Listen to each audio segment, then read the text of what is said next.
Before I start saying over the Dvar Torah, I want to share with you a letter, an email that was sent into me by a very, very nice person. I'm not going to tell you his name. I'm assuming he doesn't want his name advertised.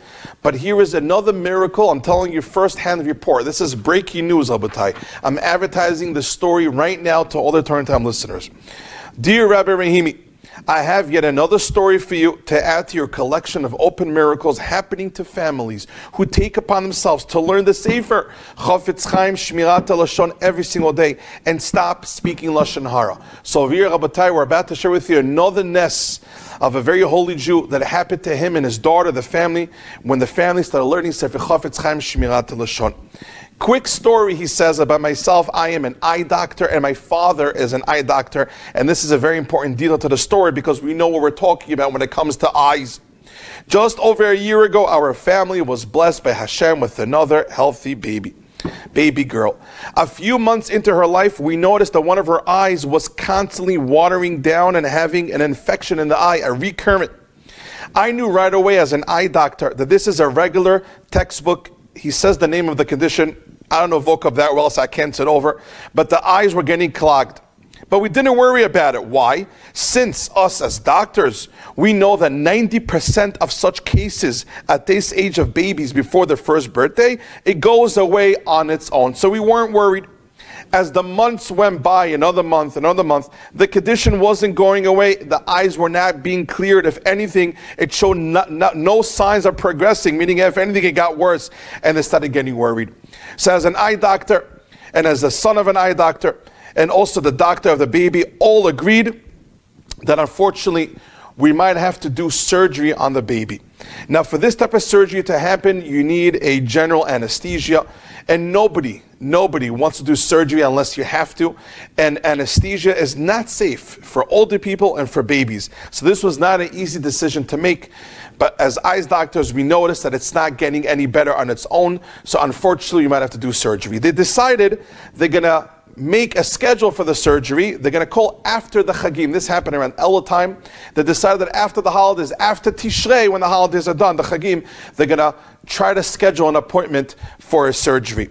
Now, as all this is happening, he tells me over here in the letter, he remembers listening to the lectures on Torah anytime and listening to the stories of Rabbi Chazka Menashe, how those who learn the Sefer Chofetz Chaim, those who stay away and reduce the amount of Lashon Hara, see Beracha, see Yeshuot. So him and his wife started learning the Sefer Chofetz Chaim Shmirat Lashon every single day for the refuah shalema of the little baby girl. After the Chagim, Rabotai, I'm not reading you every word of the letter, I'm telling you outside. After the Chagim, they called to schedule an appointment. The doctor tells them that they're very booked, so the earliest appointment they can have for the surgery for the baby, for the eye of the baby, is only going to be at the end of January, which means they called September time, around the Chagim time, but the only available appointment is the end of January. And he tells you over here that this detail is very important. This is part of the miracle. Why? Because usually such things, he says, such procedures are scheduled within 2 weeks or less of notice from when you call. But suddenly over here, he calls it September, and the doctor tells him the earliest one is at the end of January. He said something over here was unusual, but him and his wife had emunah. Him and his wife kept on learning the Sefer Chofetz Chaim every single day and reduced the amount of Lashon Hara. Another month goes by, and one day, listen to this. I have the email right here, Rabotai. Nes Gadol Hayakan. Her eye just stopped watering. Now I'm reading you his words as a doctor, as an eye doctor. I have never seen this condition resolve itself after a year of age, and she was 14 months old. We could not believe it.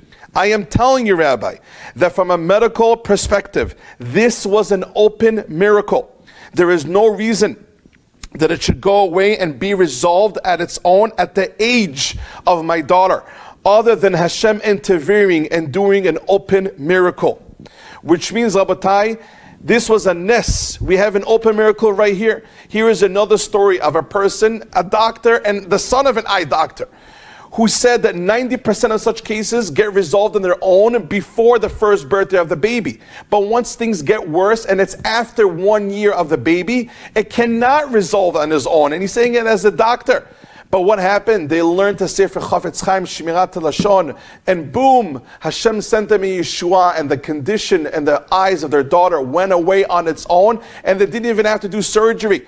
And part of the nest of the Ashgacha Pratis was that there was no available surgery earlier. If they would have done the surgery, it wouldn't have been good. But Hashem pushed off the schedule of surgery till the end of January. Look how much Ashgacha Pratit happened in one story from learning the Sefer Chofetz Chaim Shmirat Lashon. Because when you learn the Sefer, you stay away from Lashon Hara. You stay away from Lashon Hara. You see Berecha, you see Yeshuot. So Rabotai, if you're listening to the story right now, whether it's on Torah Anytime, whether it's on Stories to Inspire or other places, if you're ready to finish the Sefer, email me, yaakovrahimi@gmail.com. I will ship you, B'ezrat Hashem, a free Sefer if you're ready to finish it.